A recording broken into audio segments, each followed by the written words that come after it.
नमस्कार, मैं उपार्थ और आज मैं आपको लेकर आया हूँ कुंभकोणम।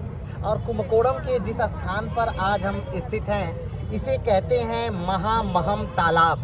भारत के तमिलनाडु के कुंभकोणम में स्थित एक विशाल मंदिर तालाब है।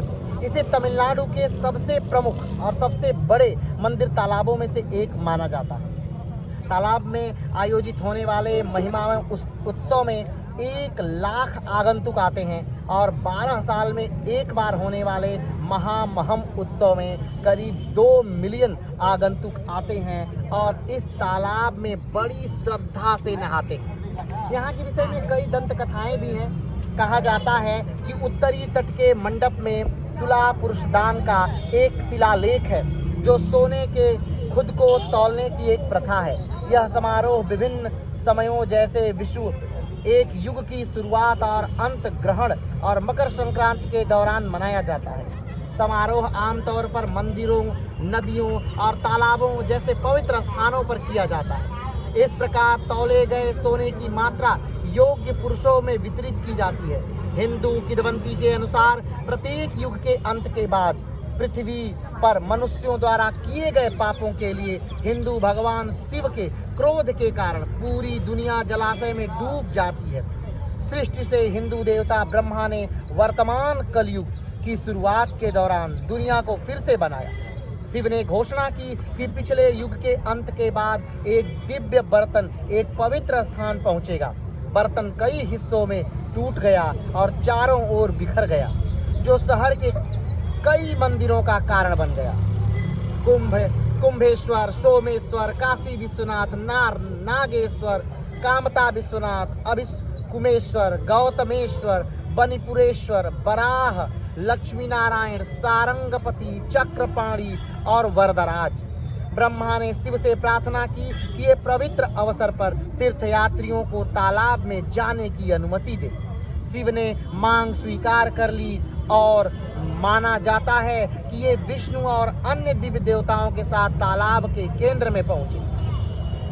खगोलीय रूप से जब त्योहार के दिन बृहस्पति ग्रह सिंह राशि के ऊपर गुजरता है, तो माना जाता है कि यह सभी जल निकायों को एक साथ लाता है और तालाब को खनिजों से समृद्ध करता है। इसी तरह जम्मू और कश्मीर के कोटिहार में एक झील को उसी दिन पानी की पूरी आपूर्ति मिलती है, जो अन्यथा अन्य 11 वर्षों के दौरान खाली रहती। अगर हम इस तालाब के इतिहास के बारे में बात करें, तो महामहम की प्राचीनता का अनुमान वास्तुकला और अभिलेखीय पैटर्न से लगाया जा सकता है। गंग तीर्थ मंडप की छत का तुला पुरुषार्थ की मूर्तिकला का चित्रण है। ऐसा माना जाता है कि गोविंदा दीक्षित ने खुद को इस आयोजन में शामिल किया था और 16 मंडपों के निर्माण के लिए सोना दान दिया था। 1445 के दौरान कृष्णदेव राय की यात्रा चेलपटलूर जिले के एक गांव नागपुलर के गोपुरम में एक शिलालेख में दर्ज है। कृष्णदेव राय ने इस प्रायोजन का दौरा किया था। यह कुथलम के शिव मंदिर में पाए गए शिलालेख में भी दर्ज है।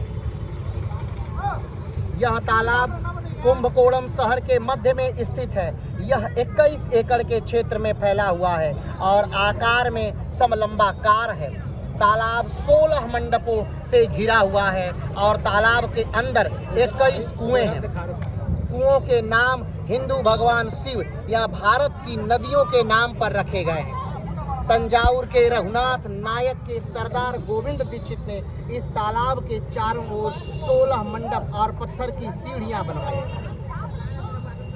अगर हम महामहम उत्सव की बात करें, तो मसीह माह 1 वर्षीय आयोजन है, जो तमिल महीने मासी यानी फरवरी से मार्च माह के नक्षत्र में होता है।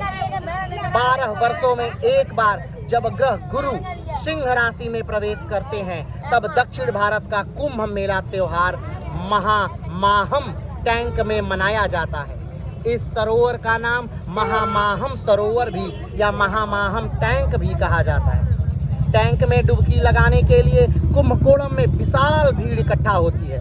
माना जाता है कि भारत की सभी नदियां इस दिन टैंक में मिलती हैं और इस दिन इस टैंक में एक शुद्ध स्थान भारत की सभी पवित्र नदियों में संयुक्त डुबकी के बराबर माना जाता है।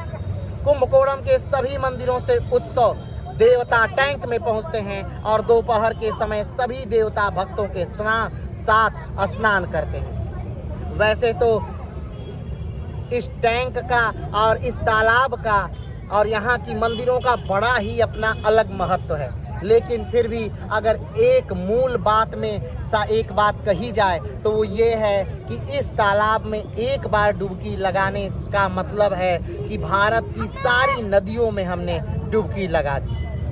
तो आज के लिए इतना ही, फिर मिलते हैं एक नए स्थान के साथ, एक नए वीडियो के साथ। तब तक के लिए नमस्कार, धन्यवाद, जय हिंद।